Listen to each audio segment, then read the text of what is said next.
Hey everybody, Miss Kennedy here.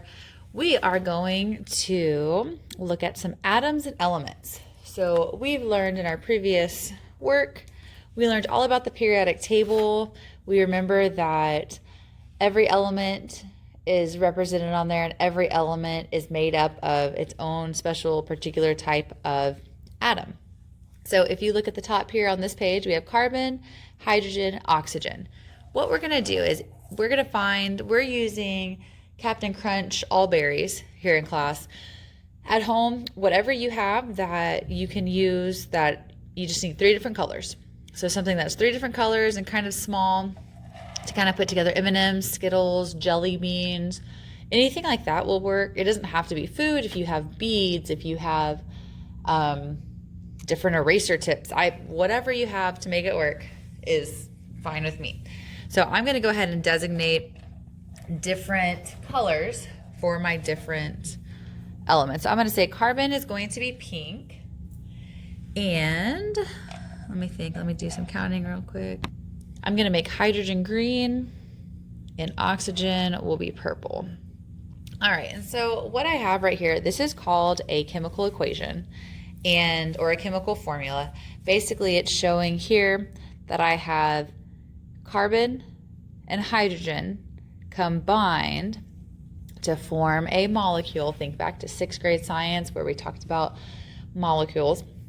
So we have carbon and hydrogen together. In this box, I want you to show what these atoms would look like combined together to make that molecule. So go ahead right now, take a few minutes and figure out how you would represent that on there. And then once you've done that, I want you to go ahead and do the same here for my oxygens, the same for my carbon, oxygen, and then the same for the hydrogen and oxygen. Only do this first one. Go ahead and stop the video here, pause it right here so that you can practice and you can do this. I'm going to come back on after you have paused it and talk you through it a little bit. All right, hopefully you did pause this and you're not just sitting there waiting for me to do it for you. All right, so, get back over there, little pinky. Okay, so this is a carbon. This is a capital C, so it goes with my carbon. Remember, elements are represented by capital letters. All right, so I have one carbon, one atom of carbon in this molecule. And then my H has a subscript. So hydrogen has a subscript of 4. Hopefully you saw that and you thought, that should mean that I have 4 atoms of hydrogen. So go ahead, if you haven't already, or if you need to adjust, let's put in there 4 atoms of hydrogen. So my carbon and hydrogen have combined to form a molecule, and this is what it would look like. All right, and then I move over to my oxide. This is oxygen, and it has the same subscript. It has a subscript here, so automatically I should think, okay, I probably need to have 2 oxygens, but then there's a coefficient.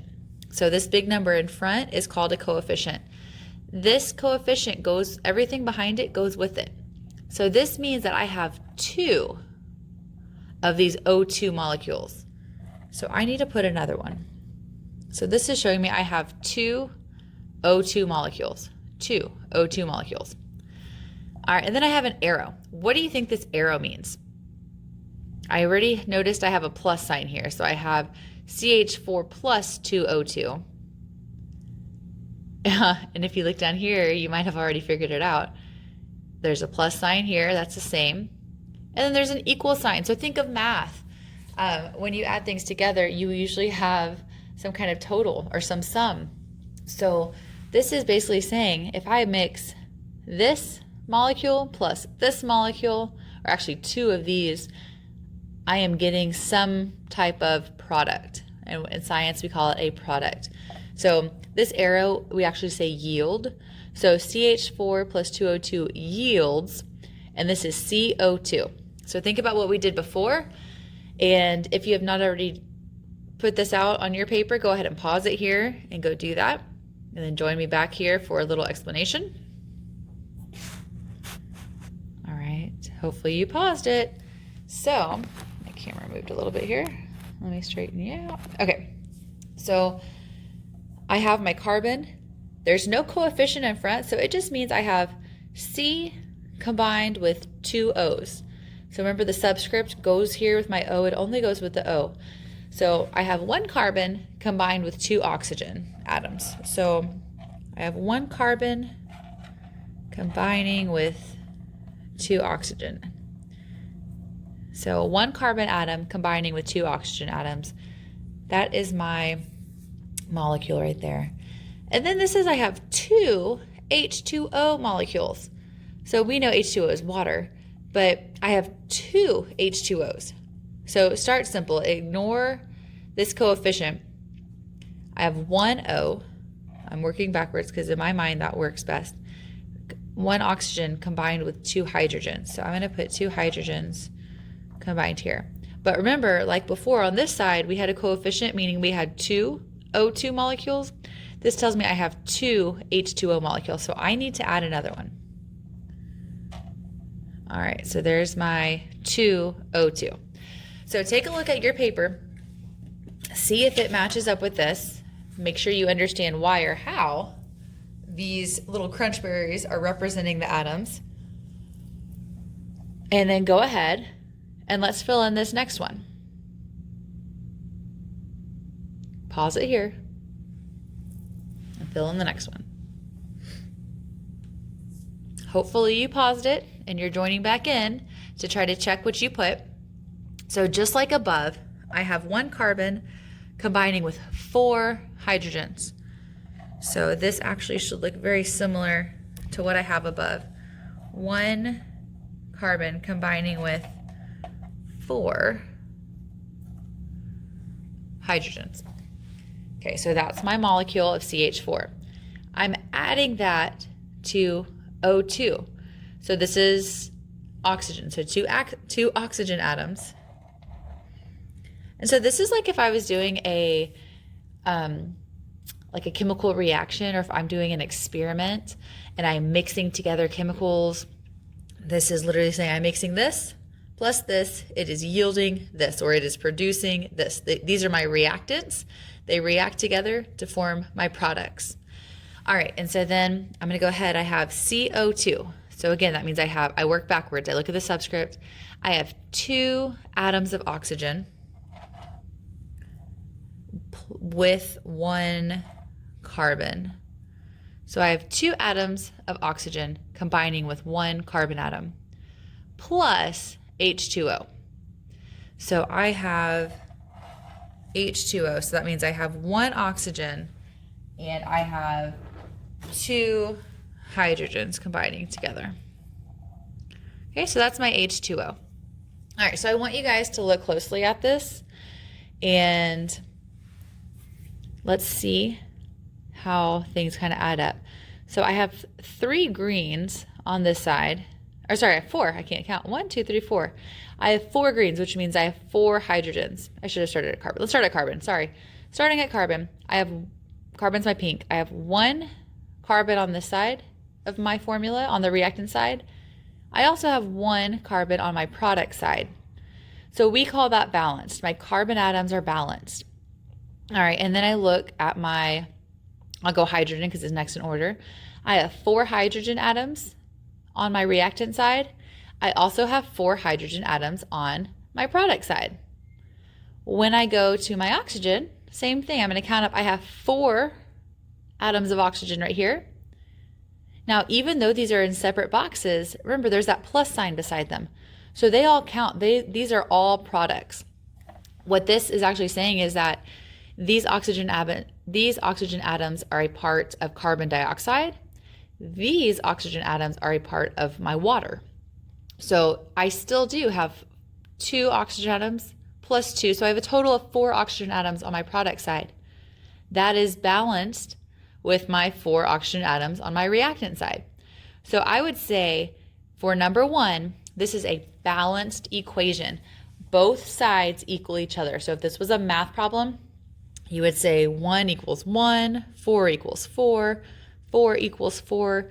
It's right. That's a good problem. It's set up the right way. All right, so I want you to think about the Whack-A-Pack. We whacked it. We took the mass ahead of time, and it was approximately 6.55 grams. And you know what? I'll even pull it up right here. Here's what I wrote down. So my starting weight was 6.55 grams. And then we weighed it again at the end. It was 6.5 grams. And so I had mentioned, I believe, in that video that that 0.05 of a gram wasn't really that much. And that's true. But we also need to think about this. So in an ideal, perfect world, think back to 6th grade, you talked about the law of conservation of energy or the law of conservation of mass, maybe both. But remember, matter is not created or destroyed. It can change. So in this instance, my atoms are changing. Even though we're going through some reaction here, they're still present here, but they're in different forms. So in our Whack-A-Pack example, even though my Whack-A-Pack is now inflated and I have this separate package that it came in, it weighed very close to the starting point. We can also say that that 0.05 that disappeared, this may be a semi-permeable membrane. Think back to 7th grade cells. Semi-permeable membrane means that some things are able to pass in and out. So we might have lost some of our weight in the air, in our atmosphere. It escaped. And even if you're thinking of this was once closed and then it opened up because this expanded so much. There could have been some extra mass in there that escaped in the air as a gas. So just keep that in mind. So this is as close to a closed system as we can get as far as observing our law of conservation of mass. And so that's why we took the weight of that. And now we're relating it to our atoms. So you can see on number 1 here that no matter what we started with, we still have the same number of those individual atoms start to finish. They might have been in a different arrangement, but they're still there. All right, so let's move on to number 2. So looking at number 2, let's go through this again. So carbon was pink. I have 1 carbon on my reactant side, 1 carbon on my product side. Is that balanced? Are they equivalent? Your answer should be yes. Okay. Hydrogen is next. Hydrogen is green. I have 4 hydrogens on this side. Do I have 4 green hydrogens on my right side, on my product side? Hopefully you're watching this and you are able to count, or you're looking at yours and you're like, no, that's not equal.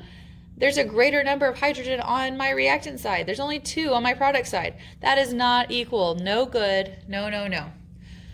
So the hydrogens are not balanced here. Then I can go to oxygen. Oxygen is purple. I have 2 oxygens on my reactant side.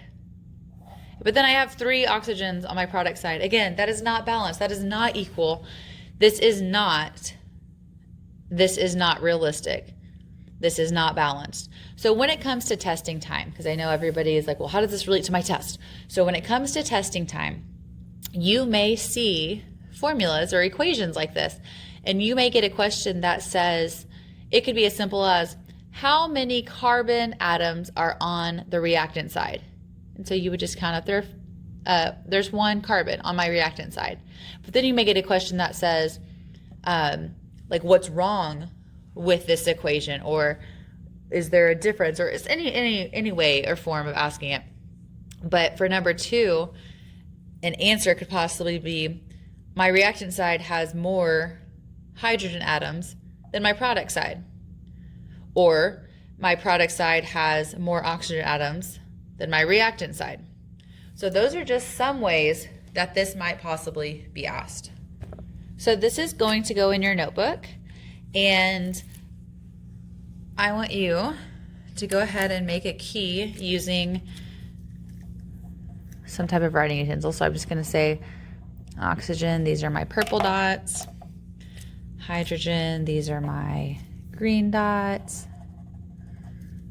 And then carbon, Those were my pink dots.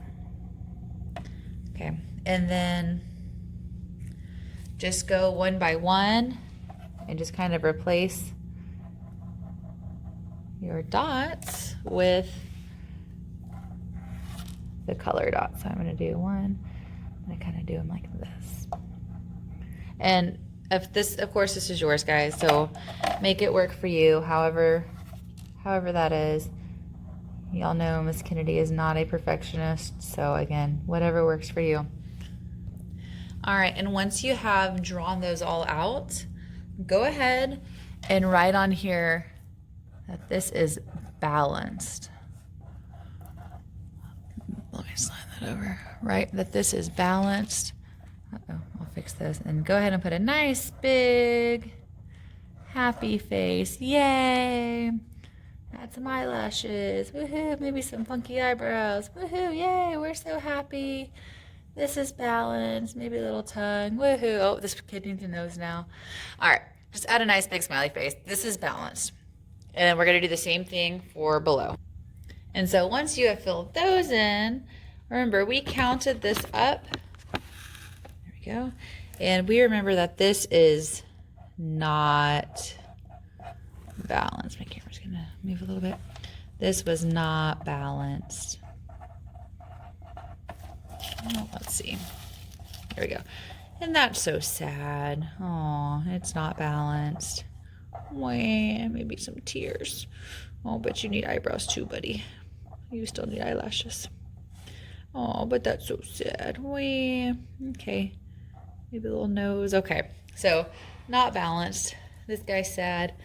That guy's happy because that equation's balanced. So, hopefully you guys enjoyed that activity. Just a little something to get you thinking and moving some things around. We're going to continue talking about chemical equations, formulas, and we're going to get into chemical reactions really soon. So you saw a little brief introduction with that Whack-A-Pack, and we're going to keep rolling with that. So the next few weeks should be pretty exciting. Y'all have a great day.